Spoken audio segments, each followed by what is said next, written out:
Welcome to Greece and round 3 of the FIA European Rally Championship for 2014. It's the legendary Acropolis Rally, held as ever just on the Gulf of Corinth outside the city of Loutraki. The Corinth Canal that separates the peninsula is the venue for the ceremonial start of this event. The Acropolis Rally, for many, many years, part of the World Rally Championship, and an absolutely outstanding rally. Well, as they come here, we have joint championship leaders, Robert Kubica and Esa-Pekka Lappi. Kubica not competing in Greece, and that leaves the goal open for Finland's Lappi to try and use this rally to his advantage and extend his championship lead. Right up on the crest in caution 40, early slight left flick.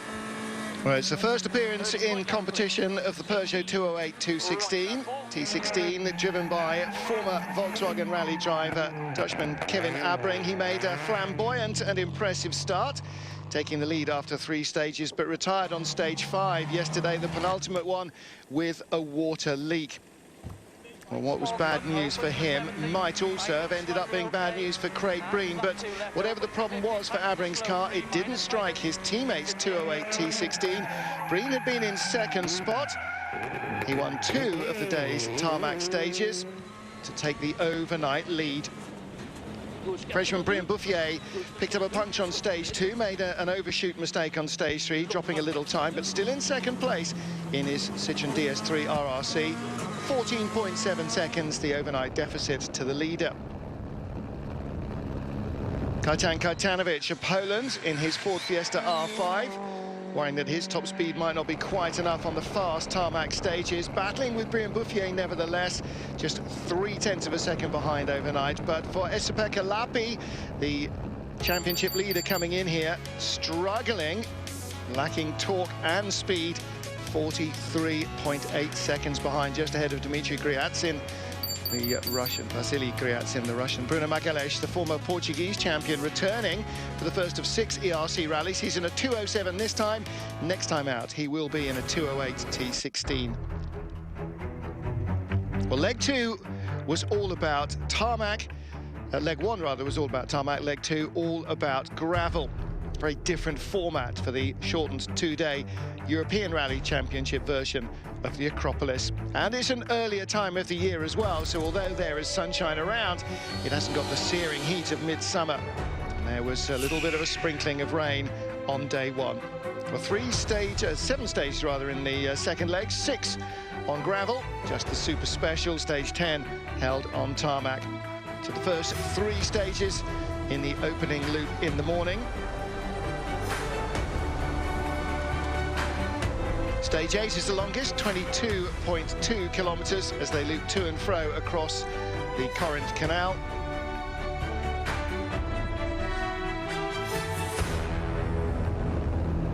And starting bright and early, 9 o'clock Sunday morning. The clock's changing overnight, meaning 1 less hour of sleep. Esa-Pekka Lappi, the Finn, in his Super 2000 Skoda Fabia, now the former dominant car in European Rally Championship terms, starting to show its age against the newer machinery. 5th man on the road. And really a little bit at sea yesterday on the tarmac. On the gravel today, though, more at home. 4th quickest through the stage. No, not good time, but yeah, I tried to come, but I didn't get the feeling because less grip, so not good, but I just have to, you know, try to improve. Well, like all the European Championship runners, he is a rookie here. He's not rallied on the Acropolis before, nor has Kajtan Kajtanovic, the Pole, 6th starter overnight, battling hard with Brian Bouffier for 2nd place overall in the rally. Well, they have competed against each other numerous times in the Polish Championship, which Bouffier has made his sort of rallying second home.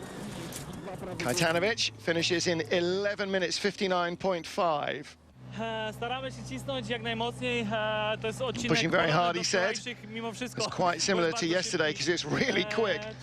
Ja staram się Even though it's znaleźć on dobry rytm. Droga gravel, jest bardzo równa w tym still trying to momencie. find some sort of rhythm, he said. So Na drugiej pętli już taka nie będzie. we'll have to see how it goes for the remainder of the loop. Staramy się walczyć o Got to zwycięstwo, try and push ale to hard jest though, bardzo because trudne. Brian's very close.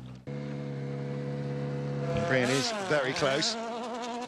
Just 0.3 of a second overnight between the battlers for this second spot. Bouffier with the slight advantage. And seventh man on the road, maybe a few less loose stones under his tyres. Well,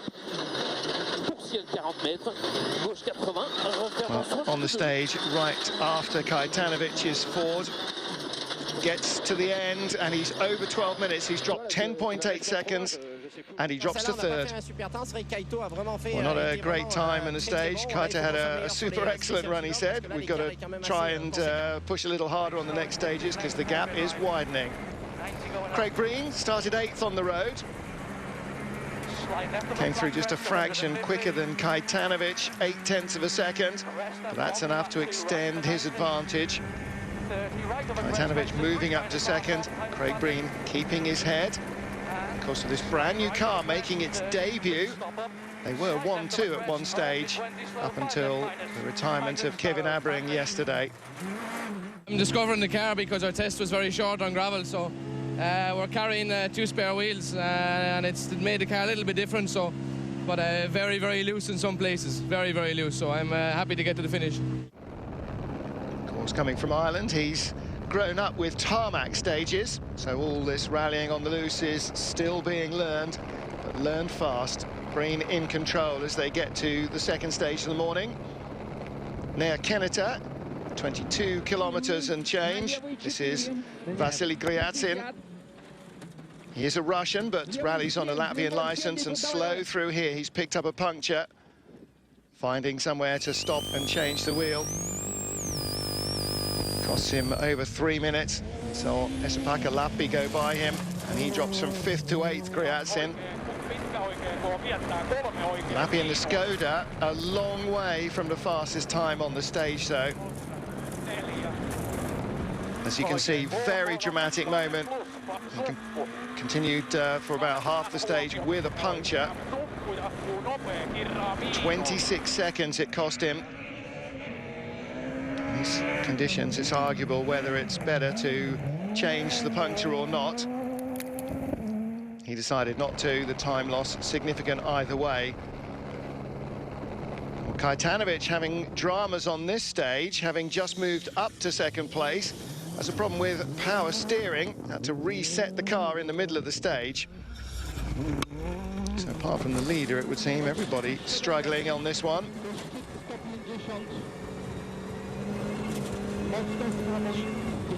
So Kajtanovic comes to the end, 14 minutes, 18.1 seconds. Goal open for Brian Bouffier to try and capitalise on that. As you can see, lots of loose rocks and gravel on the roads this early in the spring. Very sideways indeed, the Frenchman. Pushing hard. Starting to dial himself back into gravel mode. 14.18 is the target. He's going to be well inside that, isn't he? He's going to take 10 seconds back. Oh, and more, 12.5. Brian Bouffier moves back up into second place. And as for Craig Breen, 30, flat 2 left into dip, and 2 right of a crest and slow 4 left minus short. co-driver Martin Scott on the notes. 70 going down, stop up, 3 right minus, tightens, and crest and sudden slow 5 left plus through dip. 30, flat 1 right of a crest, 70, flat 1. Fast, fluent, and communicating nicely with his driver. 6.9 seconds slower than Brian Bouffier through the stage, and arrived at the end of the stage with past the rear bumper missing, which told its own story. Bouffier 19.5 behind, but now 21 seconds ahead of Kajtanovic after that problem with the power steering for the Polish driver. Has that settled the battle for second place? It remains to be seen. Lots more action still to come on the Acropolis Rally.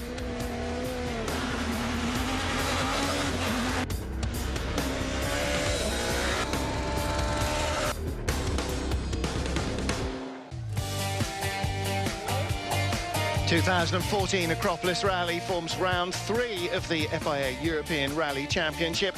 We're on the second day after day 1 was all tarmac.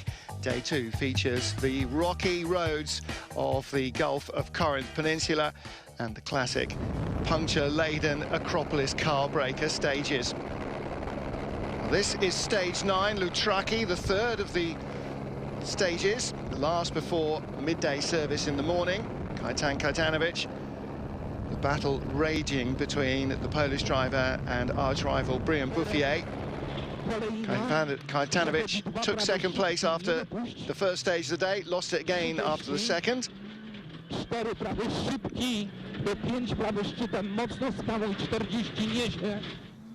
Well, he and the Frenchman have no option now. They know they're in a hand-on-each-other's throat battle. Whoever lifts first will lose the spot.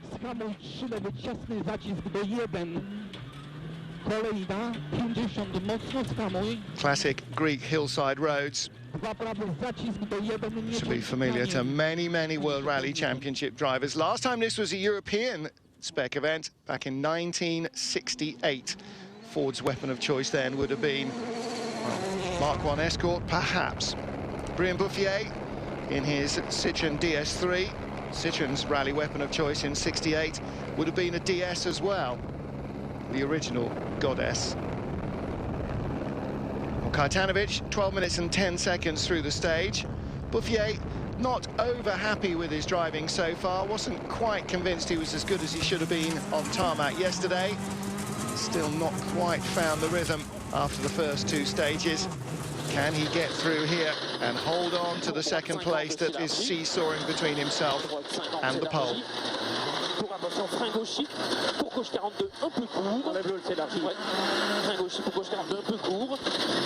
It's going to be close. This battle for second could well come down at the end of the rally to tenths of a second, not whole seconds. 2.4 slower. And he drops to second place. He was 2 seconds in front. He is now 0.4 of a second behind. Craig Breen, the rally leader, maintaining his advantage over the Korinthos-Bouffier battle. Lapi Magales ahead of Tarabus in his Skoda. And then Griatsin struggling on both days here in Greece in his Ford Fiesta Super 2000. So into service. Lunchtime at Loutraki. Korinthos having a problem in the second of the morning's loop with a power steering failure. They had to reset the car's electronics. Now, after rebuilding the tarmac spec car into gravel spec overnight, they have it ready for the final 4 stages of the event. Short super special on tarmac, but as you can see from the high wheel arch clearances, the car's still very much in gravel spec. Makes them a bit wallowy. Korinthos was 4th quickest. Brian Bouffier jumped ahead again. Jaromir Tarabus was fastest of all.